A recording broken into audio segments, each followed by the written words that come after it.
手把手祷告手，哇，这个好几层楼哦。我们看到这是什么样的情况呢？相信你有猜到了，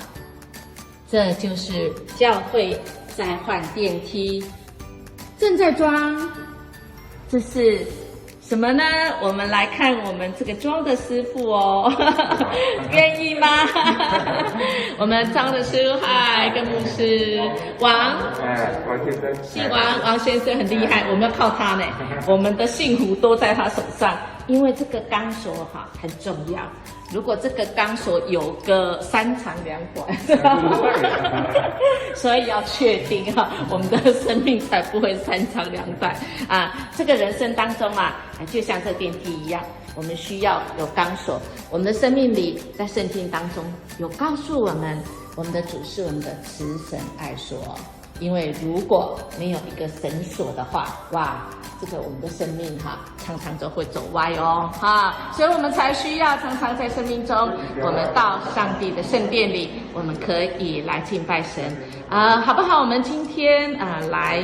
分享一件事像英年牧师也是在生命当中常常有时候真的会打错卡波哈，哇，这个就是往下滑哈，做错的一个决定那我们就需要神来牵引我们，再走到那个正道上面。如果我们今天有一个事情做错决定了，搭错车了，错过了感谢上帝给我们慈神爱所，让我们回归让我们呢也来感谢。当然也要带到一件事